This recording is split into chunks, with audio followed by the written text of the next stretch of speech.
Hi, I'm Hazel, and this is a guide to normal and heroic difficulty Desolate Host in the Tomb of Sargeras.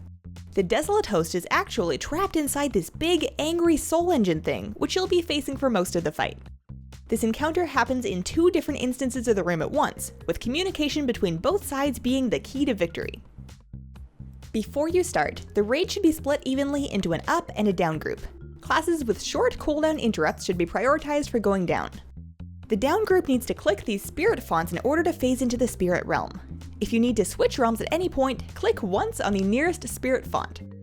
Soulbind will mark a player from each realm with Soulbind, which does big, pulsing AoE shadow damage. To remove the debuff, the two players need to move within 5 yards of each other while being in their separate realms.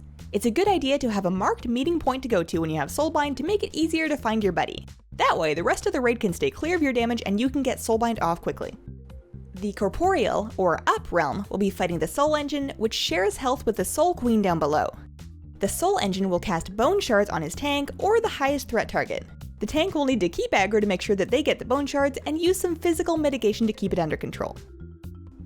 Collapsing Fissures are big, long-lasting zones of shadow damage that will spawn on random ranged up top. Range should stand far away from anywhere important, such as melee. The fissures will damage players in both realms, and they'll be a little harder to see in the spirit realm, so try to not stack on top of your spirity friends. Tormenting Cries is a minute-long channel that happens infrequently throughout the fight. While the Soul Engine is channeling, individual players will get a 5-second Tormented Cries debuff. When that expires, they drop a shadow wedge underneath them that affects players in both realms. The idea is to clump those up on one side of the room to keep them away from the spirit realm people, and get them as tightly together as you can.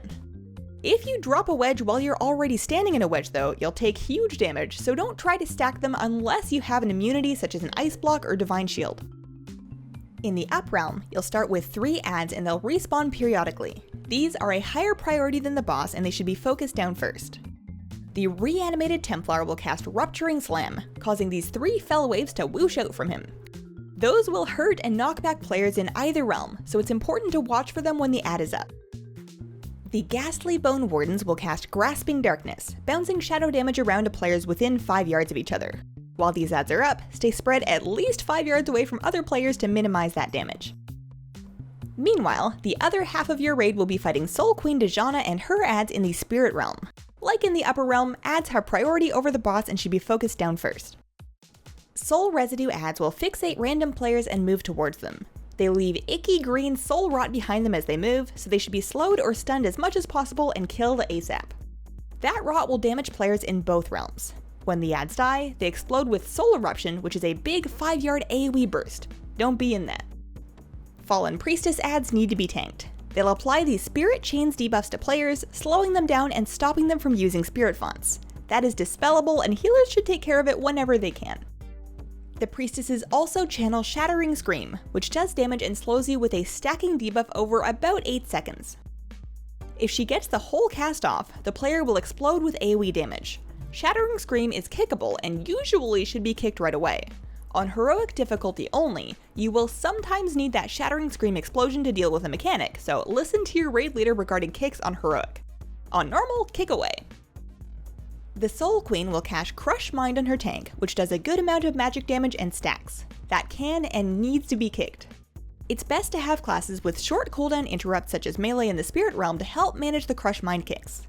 If the stacks get really high, the Spirit tank can come up during Wailing Souls and take the Soul Engine, while the top tank goes down to the bottom. Wailing Souls is a minute-long channel that the Soul Queen will do now and then. It does damage to everyone in the Spirit Realm every 2 seconds, and adds will stop spawning. Once the existing adds are cleaned up, one tank should stay with a healer and everyone else can go wait in the up phase to avoid taking extra damage. At 30% health, phase 2 will start. In both realms, it's important to try and kill any leftover adds before pushing the boss into phase 2. The Soul Engine will cough up a Desolate Host, which exists in both realms. It'll alternate between casting Sundering Doom and Doomed Sundering. For Sundering Doom, the Up realm needs to stack in the circle while the down group needs to get away from the swirl that's under the boss. For Doomed Sundering, the Up realm gets away while the down realm stacks in. You'll be moving in and out like this until the end of the fight. If you're confused about whether you're heading in or out, either listen to your DBM or look under the boss. If it's a circle, get in. If it's a filled swirl, get out. If you stay in when you're supposed to be out, you are going to die, so keep your wits about you and pay attention. While all of this is going on, the Soul Engine and Soul Queen will still be doing their Crush Mind and Bone Shards, so tanks need to stay with them until they go down. On Normal, that's the whole fight. On LFR, you don't even get that second phase with the host, so it's even easier. But on Heroic, things go to a whole new level. On Heroic difficulty, you'll have to deal with dissonance throughout the whole fight. All adds and players will periodically deal damage to players in the opposing realm within 8 yards, so stepping on your spirit friends becomes a huge no-no. The raid should assign sides of the room to the up and down phase to avoid taking extra damage from dissonance. We have up people on the right and down people on the left. Spear of Anguish comes into play for raiders in the upper realm. After 6 seconds, it bursts with damage, knocks you back, and kicks you down into the spirit realm with a big healing absorb shield.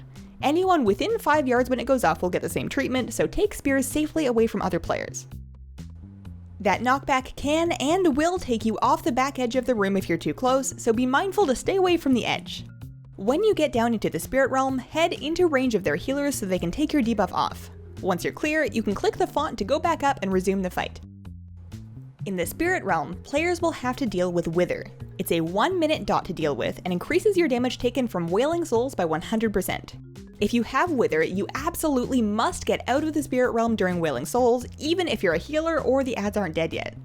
If needed, you can ask someone up top to go down and replace you. Bone Cage armor is new in Heroic, and it's probably the toughest thing to coordinate. When the adds up top reach 50% health, they'll gain Bone Cage armor, which makes them more or less immune. They keep that until being struck by the Shattering Scream explosion AoE from the other side. When Bone Cage armor goes up, the adds need to go somewhat near the adds down below. Over in the Spirit Realm, you need to let the Fallen Priestess add finish her cast of Shattering Scream.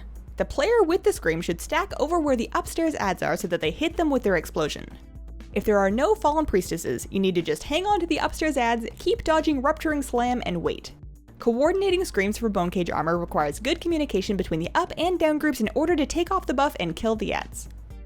So that's Desolate Host. It sounds like a zillion mechanics, but at any given time you're only going to have a couple to deal with, so it's not hard once you get the hang of it. Thanks for watching! Stay tuned for more Tomb of Sargeras guides, please consider leaving a like if you liked it, and have a wonderful, wonderful day. Bye!